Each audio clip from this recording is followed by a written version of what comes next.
नमस्कार। 2 मई को बंगाल विधानसभा चुनाव का परिणाम आया था। उसके बाद लगातार बंगाल के कई हिस्सों में राजनीतिक हिंसा देखने को मिली थी। उसके बाद लगातार यह सवाल उठाया जा रहा था कि क्या नरेंद्र मोदी और अमित शाह चुप क्यों हैं। भारतीय जनता पार्टी के कार्यकर्ता मर रहे हैं, लेकिन जो अमित शाह 60 रैलियां कर चुके थे बंगाल विधानसभा चुनाव में, वो चुप्पी क्यों साधे हुए हैं। लेकिन अब इसका असर देखने को मिलना शुरू हो गया है। आज कुछ देर पहले एक बड़ी खबर बंगाल से सामने आई है। बंगाल सरकार में 2 विधायक और 2 मंत्री और ममता बनर्जी की काफी करीबी दोनों को सीबीआई ने गिरफ्तार कर लिया है।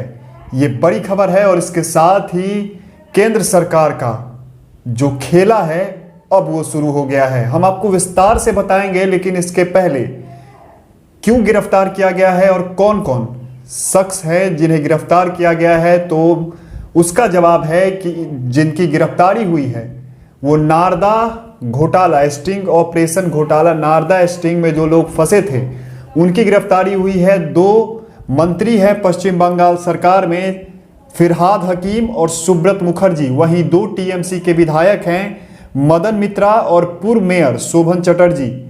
ये 2 और 2 जो टीएमसी के विधायक हैं और 2 जो मंत्री हैं बंगाल सरकार में, इन चारों की गिरफ्तारी हुई है। और इसके साथ ही बंगाल में हाई वोल्टेज ड्रामा शुरू हो चुका है। पश्चिम बंगाल की मुख्यमंत्री ममता बनर्जी जा पहुंची है सीबीआई ऑफिस और वहां पे वो धरना पे बैठ गई है। सीबीआई ऑफिस के बाहर बड़े संख्या में जो टीएमसी के कार्यकर्ता हैं वो पहुंचे हुए हैं। पत्थरबाजी हुई है सीबीआई दफ्तर पे।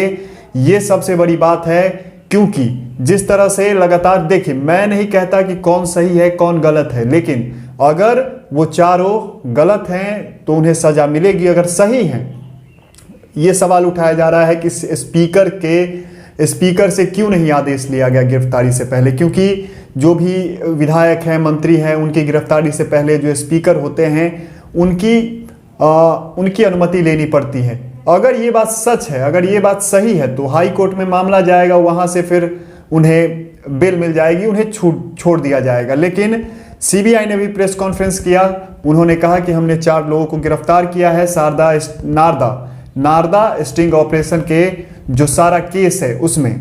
इसकी शुरुआत शपथ ग्रहण समारोह से ही हो गई थी। जब ममता बनर्जी शपथ ग्रहण ले रही थी मुख्यमंत्री पद की, उसी दिन राज्यपाल जगदीप धनखड़ ने ये अनुमति सीबीआई को दी थी। सीबीआई ने हालांकि अनुमति मांगी थी कि इन पे केस चलाया जाए, इन पे आगे की कार्रवाई की जाए, तो राज्यपाल ने उसी दिन यह स्पष्ट कर दिया था कि आप लोग आगे का केस चलाइए। और इसके बाद लगातार यह कयास लगाया जा रहा था कि आने वाले दिनों में क्या होगा। तो ये 4 लोग गिरफ्तार हुए हैं, चारों लोगों को सीबीआई ने गिरफ्तार किया है, कोर्ट ले जाएगी। लेकिन जिस तरह का माहौल अभी सीबीआई दफ्तर के बाहर है, उसके बाद कहीं ना कहीं एक आगे और भी बहुत बड़ा बवाल देखने को मिल सकता है। लेकिन सवाल यहीं पे उठता है कि जिस तरह से कोरोना का संक्रमण बंगाल में लगातार तेजी से फैल रहा है, उस बीच क्या इतनी बड़ी भीड़ लगना सच है, सही है? दूसरी चीज कि मुख्यमंत्री खुद वहां पहुंची हैं, तो आमतौर पे जो भी कार्यकर्ता हैं वो वहां पहुंचेंगे ही। लेकिन एक और खबर आप देखिए, कल 16 मई को भाजपा के 3 विधायक को गिरफ्तार कर लिया गया था। गिरफ्तारी का कारण लॉकडाउन नियमों का उल्लंघन। ये हास्यास्पद है। उन्हें लॉकडाउन नियमों का उल्लंघन, वो तीनों प्रोटेस्ट कर रहे थे बंगाल में बढ़ते संक्रमण और जो व्यवस्था है उसको लेकर, और उसके बाद पुलिस के द्वारा, वेस्ट बंगाल पुलिस के द्वारा उन्हें गिरफ्तार किया गया। दूसरी चीज कि अगर उन्हें गिरफ्तार किया गया तो इतनी बड़ी संख्या में जो लोग वहां पहुंचे हैं और उसके बाद उन्होंने सीबीआई पे पत्थरबाजी भी की है, तो ये लोग हैं लोकतंत्र के पुरोधा।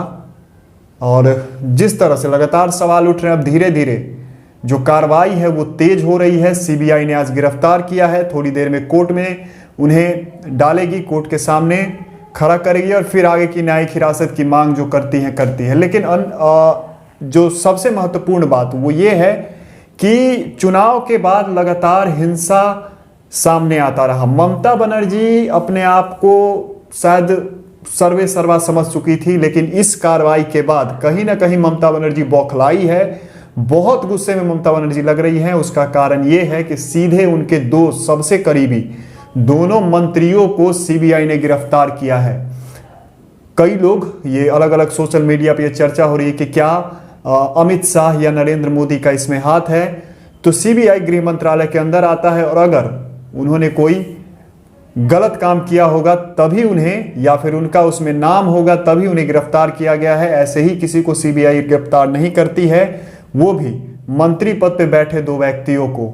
तो आगे अब देखना और दिलचस्प होगा कि आखिर क्या क्या घटनाक्रम होती है पश्चिम बंगाल में। पश्चिम बंगाल में आगे क्या क्या देखने को मिलता है, खासकर क्योंकि जब से शुभेंदु अधिकारी नेता प्रतिपक्ष बनाए गए हैं उसके बाद यह साफ माना जा रहा है कि बंगाल में भारतीय जनता पार्टी पूरी जंग लड़ने के लिए तैयार है, पूरी तरह से वो तैयार है। क्योंकि शुभेंदु अधिकारी हर चीज जानते हैं ममता बनर्जी की, ममता बनर्जी के हर कमियों को वो जानते हैं और इसीलिए कहीं ना कहीं बीजेपी ने उन्हें नेता प्रतिपक्ष बनाया है। आपका इस वीडियो पे क्या राय है जरूर बताइएगा, और क्या ममता बनर्जी अब घिरती दिख रही हैं सीबीआई के चक्करों में, ये भी जरूर बताइएगा। और हमारे वीडियो को जरूर लाइक कीजिएगा, चैनल को सब्सक्राइब कीजिएगा और वीडियो शेयर जरूर कीजिएगा। बहुत बहुत धन्यवाद।